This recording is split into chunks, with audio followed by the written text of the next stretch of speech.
Yeah. Okay. Hello, everyone. Salam alaikum. For someone who has fear of stage, I'm really surprised I'm doing this today. But Same here. I suppose this is called growth in every way possible. BoF, thank you so much for having me here today. I really appreciate it. If you don't know who I am, my name is Sultan Al Darmaki. I worked in the fashion industry for a little bit under 20 years in the UK, and then I just moved here. And for some reason, I started a members club because why not? And here I am today talking to someone that I've known for a very long time and a friend that I made yesterday. Yeah. Um, but I believe we all have the same sort of ethos and values in terms of how we look at the fashion industry, especially as brands that are coming from regions other than the big four.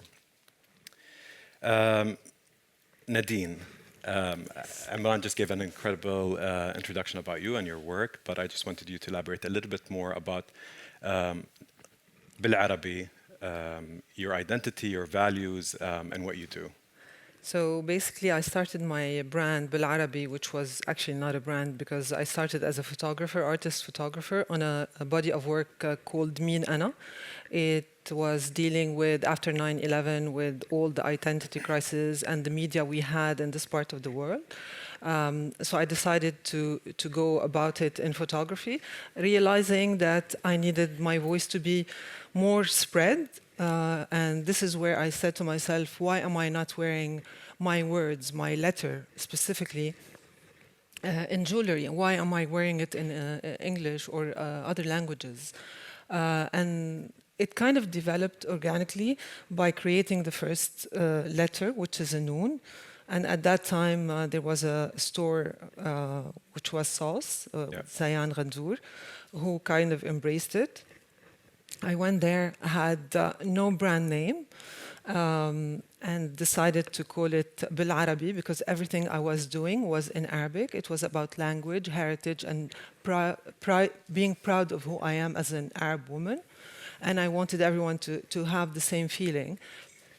After years, 18 years down the road, now I have a team based in D3. I work with amazing brands such as Unas, That Store, Bloomingdale's, all of these, and regional. Obviously, we have good growth in the region now. So I'm very happy to have started as something very organic, growing into a business that being recognized in the region mainly. Amazing. Jaggy. No. I, on the other hand, is from the Philippines, so it's not the first thing you would think for like a fashion hub, perhaps even in Asia. So I started my brands doing made to measure because the landscape in the Philippines is very different from that of the major fashion hubs in the world. So I do bridal, I do custom made. I have Jaggy Bridal and Maison Glarino as my initial brands. So at one point there was really a need for not a need. It's really more of like a clamor for like my clients, the local scene. There's really a need or like a clamor for something that is wearable and that they can like access readily. So that's where the RTW line came into fruition, which is like my my namesake brand, Jaggy. So the idea is really that there's not much really that everyone knows about Filipino fashion or Filipino culture. I mean, for sure, in Dubai, there's a lot of like Filipinos here, or probably the second highest Yeah. number in terms of like population here.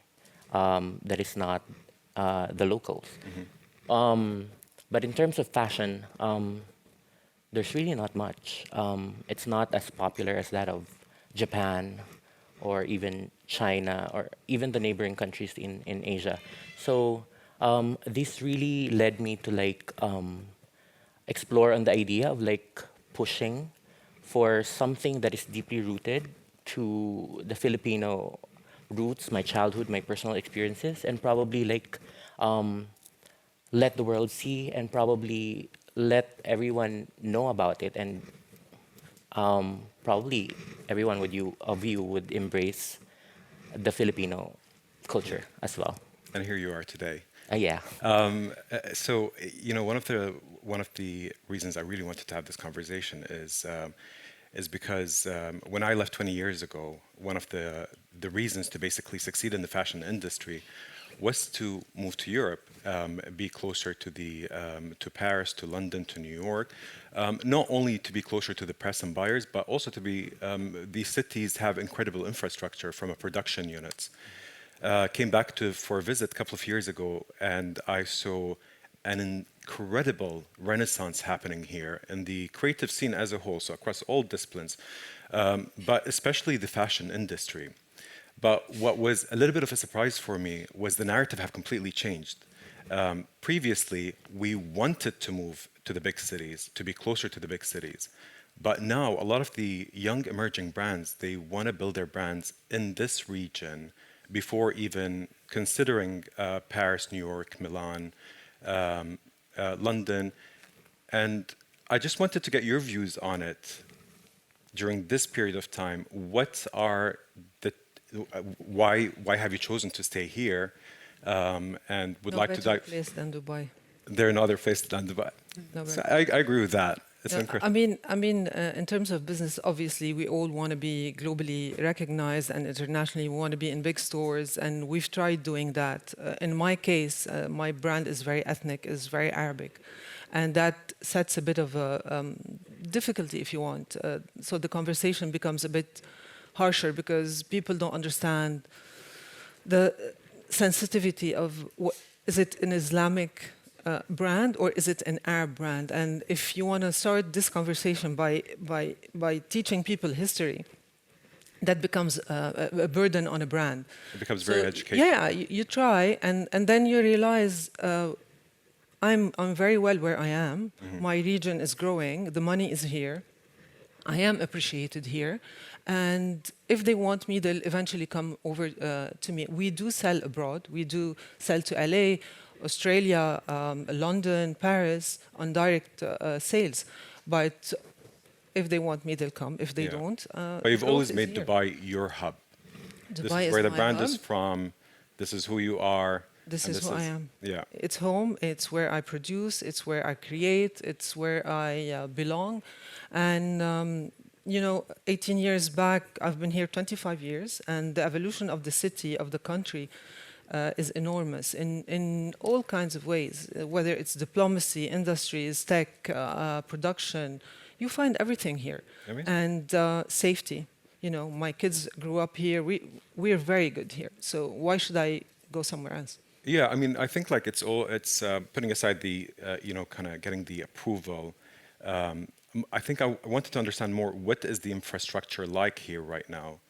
Much better than before. I mean, in terms of production, in terms of opportunities, exposure, I mean, everybody's coming to us now. So we get to actually meet very interesting people everywhere, coming from everywhere to Dubai. I would have never expected that I would be introduced to so many important people in my career and in my life if I was not living in this part of the world. Amazing. What about the Philippines? So it's a very different story from that of Nadine's. Yeah. Totally like polar opposites. So like Come to Dubai. I'm here. Anyway, so I would like to pick up from what she said. So like nothing compares to Dubai. I'd probably say that nothing compares to home, right? True. So yeah, so in my case, it's really the thrust really is to like bring attention to my country and to the culture, and probably see how people would perceive my take on Filipino culture, and probably like see how my lens would resonate to other cultures. Because as far as I know, we have common threads, and I think I'd like to pull that thread and like create probably a tension or like an interesting discussion between how the crossroads would like would play a part in like how the appeal would be, how would the appeal of my Filipino fashion to the world. And it's a different challenge from that of like people like who are in like cities like Dubai. Um, my idea was really like I'm playing a big part in like pulling the attention to my country, and it's very difficult because it's harder to do it when you're probably the first one to do it, or you're doing you're starting the wave. Yeah. And yeah, it's a bit of a challenge for me or for younger brands who does this, but I believe in the power um, of a local brand and its local grounding. If it's strong enough, I think the world would try and see your perspective and probably, hopefully, it sells. Yeah, I think like it's a very sort of possible movement and a shift that happens within the region. I always look at, and BOF have invited him to be here at Crossroads, Sabia Sachi. Yes. I always look at Sabia Sachi as an excellent example of someone who Exactly. basically Sure. managed to build an incredible brand in India, and now it's a global brand. So it's not an impossible thing to No, actually it's not. start from the region, and if it grows on international level, and fantastic, great. but it's not a necessary validation to basically 100%. Like Tori mentioned, it's like you have to stay true to your story. You have to develop your product in a way that you're still convinced, your identity, your language, your narrative, everything has to make sense to you as a designer and as a brand. Because once you start, doing things for Paris or for London or Milan or whatever, and you lose your kind of identity, I think there's got to be a dilution for the brand. So the essence should still, be. Absolutely. I think I just want to understand a little bit more for brands that are based in the region and not internationally. Is there any opportunities that you have here more than you probably get abroad, or? I mean, we have a great exposure here. I mean, starting the brand 18 years back, where there was really not a lot of, designers coming out of this part of the world. I can see May there from here. A lot of the media, the support of our partners, whether it's Attire or Shalhoub or anyone, or Majid Al Futtaim. I mean, they believed in us. So we do have the exposure, we do have the support.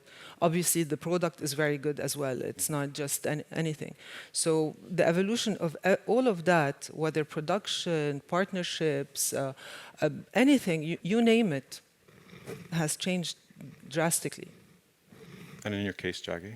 Um, uh, the influx of like Filipinos getting interested in like Filipino culture is really it has stuck really high for the past year. So the new generation of people who are like buying local is really very visible.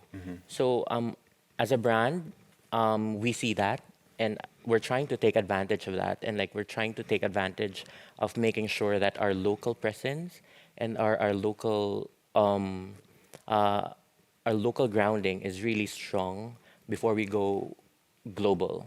And as a young brand like me, I think it's very important to see the potential internally before we go a step further Yeah, for the brand. I think I agree with you.